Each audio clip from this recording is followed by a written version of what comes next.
Hello বন্ধুরা, আমি সুজিত। আপনারা দেখছেন Sujit computer technical help channel. বন্ধুরা, যে মাটির কথা .com যে ওয়েবসাইট রয়েছে, ওয়েবসাইটে থেকে কিন্তু আপনারা কৃষিজ যন্ত্রপাতি ভর্তুকির সাহায্যে কিনতে পারবেন। প্রত্যেকটা কৃষিজ যন্ত্রপাতি আপনারা ভর্তুকি দিয়েই কিন্তু কিনতে পারবেন। এই অফিসিয়াল ওয়েবসাইট যে রয়েছে, অফিসিয়াল ওয়েবসাইটে আজ আমি আপনাদেরকে পুরো ডিটেলসে দেখাতে চলেছি কোথায় কিভাবে কি করতে হবে। দেখুন, প্রথমে যে নোটিফিকেশানটা ডিসপ্লে শো করছে তাতে কিন্তু লেখা রয়েছে যে 2024-25 বর্ষে সরকারি ভর্তুকিতে কৃষি যন্ত্রপাতি ক্রয়ের সুবর্ণ সুযোগ। আর তার আগে আমি বলে রাখি, দেখুন একটা লেখা এদিক থেকে ওদিকে যাচ্ছে, সেখানে কিন্তু লেখা রয়েছে যে যে 24 থেকে 25 মানে 2024-25 যে বর্ষের যে মাটির কথা .com ওয়েবসাইটে কিন্তু বিজ্ঞাপন একটা নোটিশ প্রকাশ করেছে। সেই নোটিশটা কিন্তু আপনারা এইখানেই আমি পরে দেখাতে চলেছি। তাছাড়া একটা টোল ফ্রি নাম্বার কিন্তু এখানে শো করছে। এই টোল ফ্রি নাম্বারে কিন্তু আপনারা কল করলে আপনাদের কিন্তু পুরো গাইড করে দেবে, বা কোথায় কি করতে হবে, কি ব্যাপার, পুরো ডিটেলসে কিন্তু বলে দেবে। আমি এই টোল ফ্রি নাম্বারটা কিন্তু আমি আমার ভিডিওর প্রথম কমেন্টে কিন্তু আমি দিয়ে দেবো।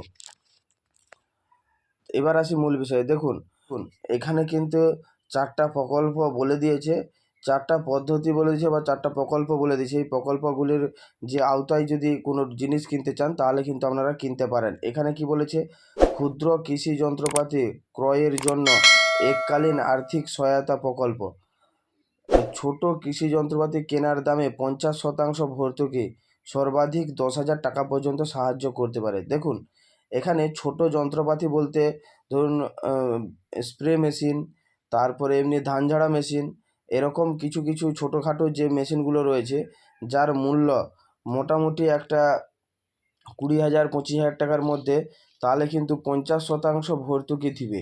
তার সর্বাধিক মূল্য হবে মানে 10,000 টাকা মোটামুটি। তাহলে হিসাব করে রাখবেন, ডবল করলে 10-এর ডবল করলে 20,000, মানে 20,000 টাকার ভিতরে যদি কোনো যন্ত্রপাতি নেন তাহলে কিন্তু তার মধ্যে আপনাকে 10,000 টাকা সাবসিডি দিবে সরকার। এটা কিভাবে আবেদন করবেন সেটা আমি ভিডিওর লাস্টে আমি দেখাতে চলেছি। দেখুন, শক্তিচালিত কৃষি যন্ত্রপাতি ক্রয়ের জন্য আর্থিক সহায়তা প্রকল্প। যন্ত্রভেদে ভর্তুকির পরিমাণ সর্বনিম্ন 50 থেকে 60% থেকে সর্বাধিক 3 লক্ষ টাকা।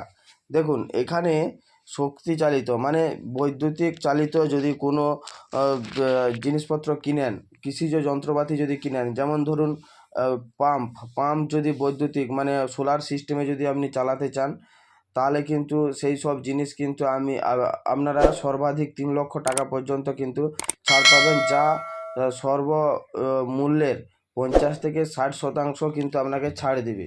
এটা গেল দ্বিতীয় নম্বর। তারপরে কি রয়েছে, তৃতীয় নম্বর কি রয়েছে, কৃষি যন্ত্রাদি ভাড়া কেন্দ্র স্থাপনের জন্য আর্থিক সহায়তা প্রকল্প। কৃষি যন্ত্রাদি ভাড়া কেন্দ্র স্থাপনের জন্য ন্যূনতম প্রজেক্ট মূল্য 20 লক্ষ টাকা এবং মোট প্রজেক্টের মূল্যের 40% হারে সরকারি অনুদান হিসেবে প্রদান করা হয়। দেখুন, এখানে বলেছে যে ভাড়া কেন্দ্রটা, মানে এই ভাড়া কেন্দ্র কথার অর্থ হলো কৃষিজ যন্ত্রপাতি ওই সেখানে থাকবে, সেখান থেকে চাষিরা মানে ক্ষুদ্র ক্ষুদ্র চাষিরা সেখান থেকে ভাড়া নিয়ে তাদের চাষের জন্য ব্যবহার করতে পারবে। তার জন্য কিন্তু ভাড়া কেন্দ্র স্থাপন করতে পারবেন। ভাড়া কেন্দ্র স্থাপনের জন্য আপনাকে কিন্তু 20 লক্ষ টাকা কিন্তু একটা প্রজেক্ট দেওয়া হবে, যার মধ্যে কিন্তু 40% মানে 20 লক্ষ টাকার কিন্তু 40% সরকারি অনুদান হিসেবে প্রদান করা হবে। তার মানে আপনি যদি 20 লক্ষ টাকার 60% দিয়ে দেন, তার মানে এখানে হিসাব মতো 12 লক্ষ টাকা আপনার 12 লক্ষ টাকা আপনাকে পেমেন্ট করতে হবে এবং 8 লক্ষ টাকা আপনার ছাড় হবে। মানে এরকমই ব্যাপার আর কি। মোটামুটি একটা সাবসিডি রয়েছে 40%। তারপরে 4 নম্বর কি রয়েছে, কৃষি যন্ত্রাদি হাব স্থাপনের জন্য আর্থিক সহায়তা প্রকল্প। আর কৃষি যন্ত্রাদি হাব স্থাপনের জন্য ন্যূনতম প্রজেক্ট মূল্য 10 লক্ষ টাকা, মোট প্রজেক্টের মূল্যের 80% ভর্তুকি, সর্বাধিক ভর্তুকি 8 লক্ষ টাকা। দেখুন, এখানে হিসাব মতো বলে দিচ্ছে 10 লক্ষর প্রজেক্ট হলে 8 লক্ষ টাকা কিন্তু সাবসিডি কিন্তু সরকার দেবে।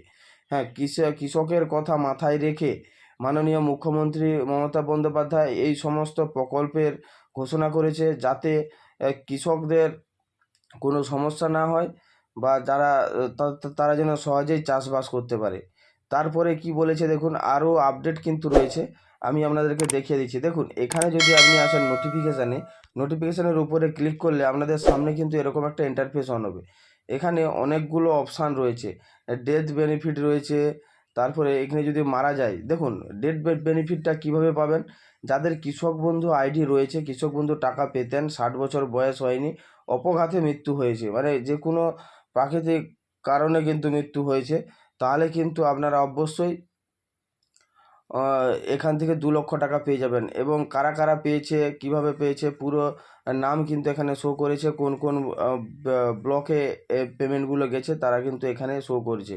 দেখুন আমি দেখিয়ে দিচ্ছি প্রথমের অপশানটা, প্রথমে যে কৃষক বন্ধুর যে ইটা রয়েছে সেখান থেকে আমি দেখিয়ে দিচ্ছি। দেখুন এখানে কিন্তু দেখুন 2 লক্ষ টাকা 100% বেনিফিট দিয়েছে। এখানে কি নামও এখানে শো করছে, কি ছায়া মণ্ডল ভিলেজ, তিমোহিনী, তারপরে লালখান্ডিয়া, মানে মোটামুটি এরকম একটা রয়েছে, যেখানে কিন্তু মোটামুটি গভর্নমেন্ট মানে সরকার থেকে কিন্তু প্রায় এই টাকাগুলো প্রদান করছে। হ্যাঁ বন্ধুরা, এবার আপনার যদি হয়ে থাকে, যদি কিছু বুঝতে না পারেন, কেউ যদি মারা যেয়ে থাকে, তাহলে কিন্তু যোগাযোগ করতে পারেন, আমি কিন্তু আপনাদেরকে সঠিক পদ্ধতি জেনে দেব। তারপরে দেখুন এখানে রয়েছে টেন্ডারও কিন্তু এখানে রয়েছে। তাছাড়া আরও নিচের দিকে নামার পর দেখুন মৃত্তিকা ও জল সংরক্ষণ, এখানে অনেকগুলো অপশান রয়েছে। আরও নিচের দিকে স্ক্রল করবেন, নিচের দিকে স্ক্রল করলে এখানে দেখবেন মাটির স্বাস্থ্য কার্ড, কৃষক বন্ধু, অনলাইন লাইসেন্স সিস্টেম, ফসলের সমস্যার সমাধান, বাংলার শস্য বীমা, মাটির কথা, কৃষকের কথা অ্যাপস, বিজ্ঞানসম্মত চাষ, সুসংহত রোগ পোকার নিয়ন্ত্রণ, আবহাওয়া ও উপদেশ, তারপরে কৃষি পাঠশালা, কৃষি যান্ত্রিকীকরণ, কৃষি পরিকাঠামো উন্নয়ন তহবিল। মোটামুটি অনেকগুলো এখানে কিন্তু স্কিম রয়েছে। প্রত্যেকটা স্কিম কিন্তু আপনারা এখান থেকে চেক করে নিতে পারবেন। এমনকি বাংলার শস্য বীমা ফর্ম যে আপনি জমা দেন প্রত্যেক বছর, হয় ব্লকের তরফে বা আপনারা অঞ্চলের তরফে, অঞ্চলে গিয়ে কিন্তু এই ফর্মগুলো জমা দেন।